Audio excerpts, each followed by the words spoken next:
Boa tarde a todos. Hoje nós iremos apresentar a Política Nacional de Humanização do SUS. O integrante sou eu, Raquel Cunha e a Juliana Oliveira. E tivemos como orientador o professor Jorge Luiz. Vou estar falando agora um pouquinho para vocês sobre a definição da PNH. Vou estar falando agora da PNH para não ficar repetindo toda hora Política Nacional de Humanização. É uma iniciativa do SUS que visa promover a humanização no atendimento e cuidado com as pessoas. Criado em 2003 pelo Ministério da Saúde. O objetivo dessa apresentação é justamente falar com vocês sobre os princípios dessa política e a gente discutir, falar sobre a criação, sobre o desenvolvimento, as falhas e outras coisas. A importância dessa política visa melhorar o atendimento nas diversas instituições, né? Não só em hospital, como em clínicas, postos de saúde, enfim, na área da saúde como geral. E também ela fala muito sobre o fortalecimento da relação entre os profissionais e os usuários. É importante ressaltar que essa política, ela engloba 3 grupos, que seria os usuários, as pessoas que vão estar usando essa política, os profissionais que vão estar atuando e também os gestores. Então, é importante ter em mente esses 3 grupos que vão estar ali juntos fazendo essa política acontecer. E também incentivando a comunicação respeitosa, que é essencial para o tratamento. Né? Bom, eu vou explicar a metodologia que a gente utilizou para encontrar os resultados que tem a PNH. A gente teve que pesquisar principalmente artigos. E para isso a gente teve que ir em sites confiáveis, como a BBS, o Google Acadêmico, o Shell e o PubMed. A gente utilizou, além disso, vídeos do próprio canal do Ciência e Saúde UF, e a gente também utilizou principalmente os dados que são passados de fácil acesso à sociedade, como está no portal Gov. A gente sabendo que a sociedade em geral não consegue compreender sobre essa política. Antes de entrar um pouco mais na criação, gostaria de fazer com vocês um contexto geral. Aqui está cortando um pouquinho, mas está escrito linha do tempo. Em 1988 foi promulgada a Constituição, que é vigente ainda até hoje, até 2024, que é a Constituição Federal. E ela declara no artigo 196 que a saúde é direito de todos e dever do Estado prover essa saúde. Em 1990, a Lei 8.080 é instituído o SUS, o sistema qual utilizamos. E, em 2003, a política de imunização é lançada.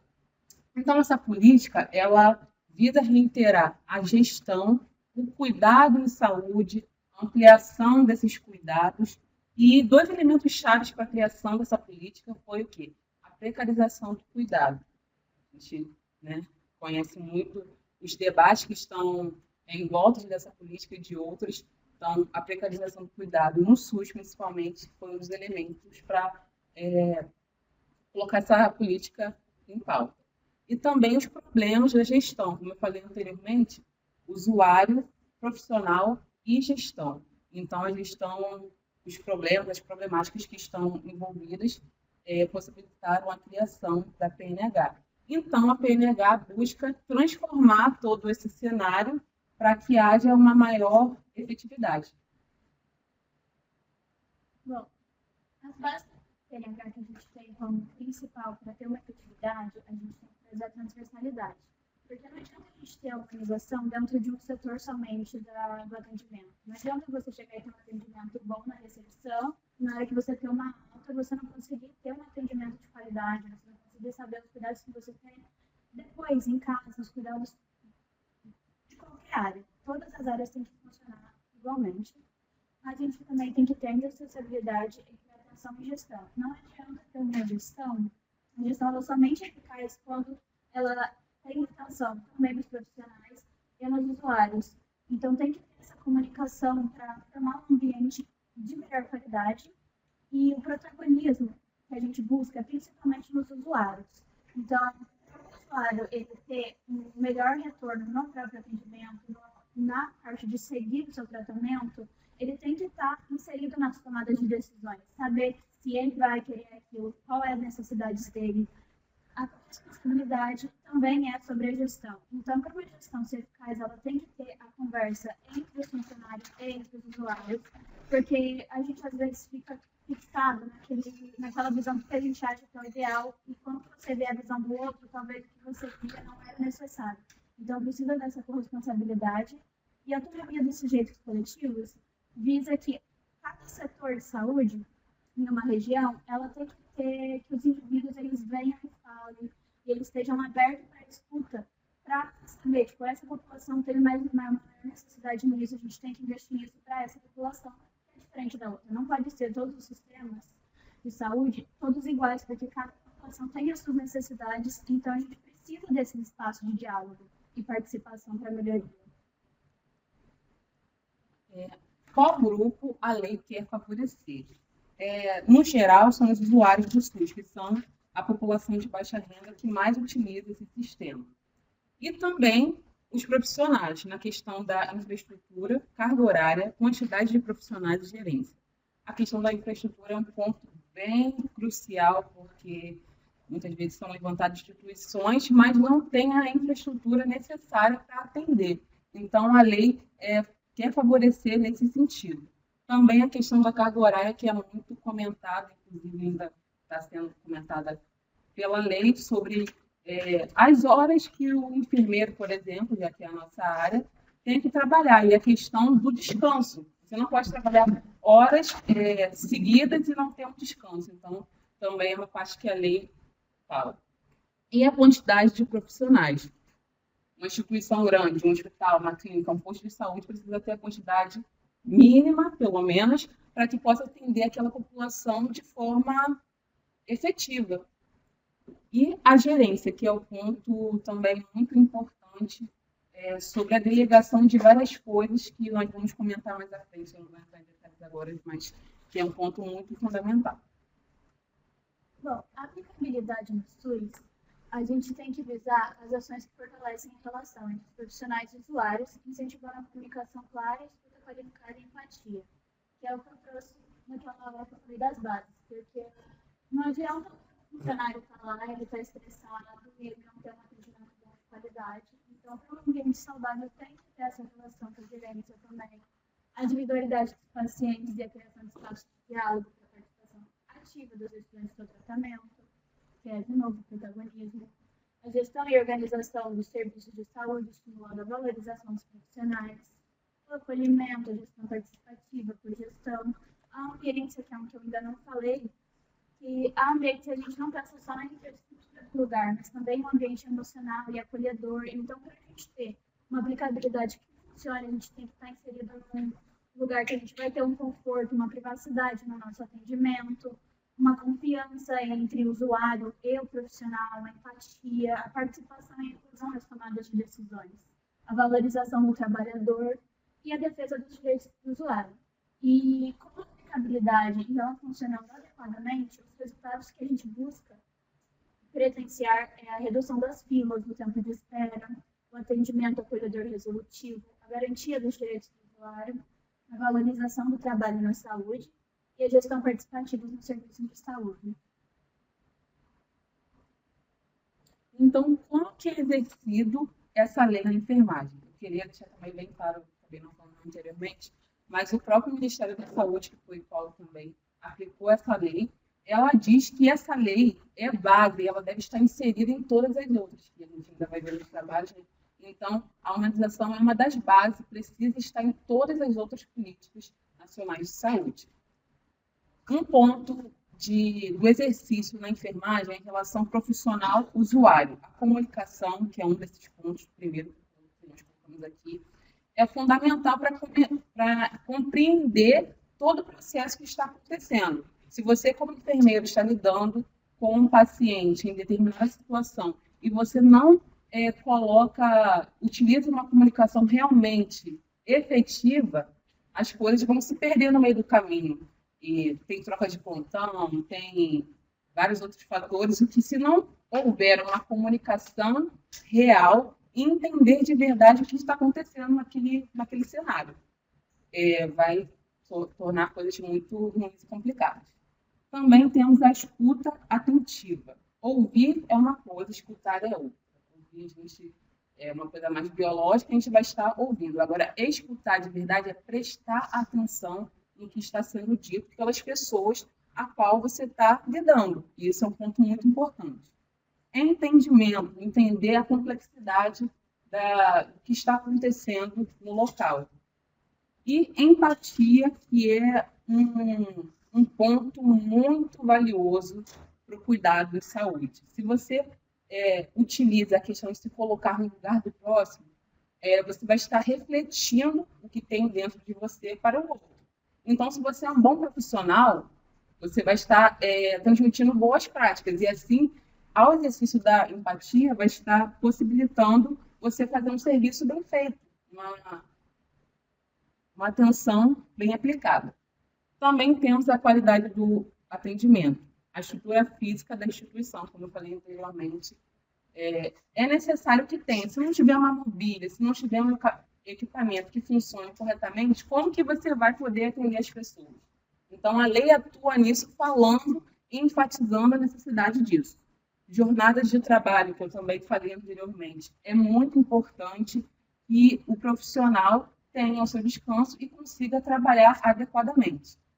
Também temos gestão político-financeira, essa parte que vai reger e coordenar toda a parte de liderança das finanças, do dinheiro que vai estar sendo pagado aos profissionais, equipamentos, tudo isso que vai fazer a estrutura funcionar. E a ambiência, que a minha colega Júlia também já falou anteriormente.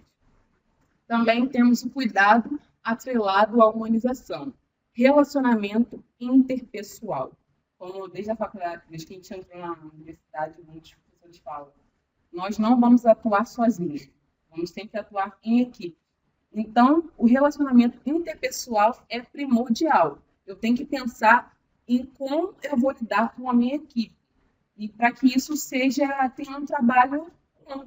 Porque se eu não tenho uma boa relação, não em questão assim, de amizade ou algo, não voltado todo para esse lado, não que não possamos ser amigos, mas na questão de realmente estar preocupado com a parte profissional e da qualidade do atendimento que vai estar sendo passado. Também temos a compreender o ser biopsicossocial, uma palavrinha, né, que a gente escutou muito em saúde coletiva, que a gente vai escutar sempre. Compreender que aquele paciente, aquela pessoa que está sendo cuidada, ela não é só a doença. Ela tem outras áreas que precisam ser atendidas de igual maneira. Ou, se você não tiver uma capacidade, mas instruir que aquela pessoa consiga o atendimento necessário para a problemática que ela está trazendo no momento. E o próprio cuidado enfermado. O enfermeiro, a enfermeira, ela tem um contato muito direto com os pacientes, com as pessoas que estão sendo cuidadas. Então, o próprio cuidado de enfermagem em si é exercido na enfermagem na questão da lei. A gente trouxe aqui alguns pontos para discussão. A gente vai fazer depois, eu vou falar os pontos que o nosso grupo aqui pensou sobre. Na questão, há falhas na criação dessa política no SUS. A gente no papel sempre é muito perfeito, muito ideal, só que eu acho que na hora de criar, pensaram nesse modelo utópico. Não trouxeram para a realidade que é o Brasil, para a realidade que a gente vive, uma distribuição de renda para lugares que são perfeitos, hospitais maravilhosos, redes de atenções maravilhosas, lugares muito precários que quase não chega nada. Então, na hora de criar, eles não trouxeram para a realidade que é o Brasil para a gente aplicar essas regras de pouquinho em pouquinho. A falha na implementação dessa política no SUS. Principalmente essa questão da renda. Não é necessariamente que não tenha o suficiente, mas a má distribuição. Tem lugares que necessitam de muito mais do que estão sendo dados. E para isso influencia em todas as outras áreas. Como, por exemplo, na questão da quantidade de profissionais. Se tem profissionais que estão sobrecarregados, como esses profissionais vão conseguir fazer um atendimento de qualidade? Como eles vão conseguir inserir essa população, disputar, fazer a disputa ativa? Como eles vão conseguir dar para eles a oportunidade de estar inseridos, sendo que eles estão sobrecarregados e mal conseguem fazer o trabalho deles? A escassez de profissionais, as resistências à mudança, principalmente na nossa sociedade. A gente lê um artigo que trouxe um relato, principalmente do profissional que está cansado, às vezes o modo de você falar já traz uma separação entre o profissional e o usuário. No caso, ela falava assim que ela estava indo para uma paciente, ela estava no mesmo quarto, e a paciente do lado, ela estava chorando muito. Ela saiu da cama e foi na cama da paciente, tipo, e aí a enfermeira falou, tipo, não toca, não pode. E ela sabia que não podia tocar, porque era uma paciente que tinha retenção de contato. Então, tipo, não era por conta de, tipo, você não pode estar aqui, era pra precaução dela. Mas o jeito que ela falou foi tão brusco que ela se sentiu mal. Então, tipo, como que nesse momento de estresse, de falta de qualidade de trabalho, de tudo, você consegue fazer esse contato de profissional de qualidade? Algo que pode ser modificado nessa política para a saúde das pessoas? Eu acho que o ponto principal para essa política vir a ser eficaz é o que a gente está fazendo aqui agora, é capacitar, explicar como funciona, é trazer a atenção da população, porque antes dessa aula eu não sabia que essa política existia. Então, sim, é muito falho a atenção nisso. E a gente vê tipo, a proporção que isso toma em todas as outras políticas, é a base de tudo. Então, é isso que a gente pensou principalmente.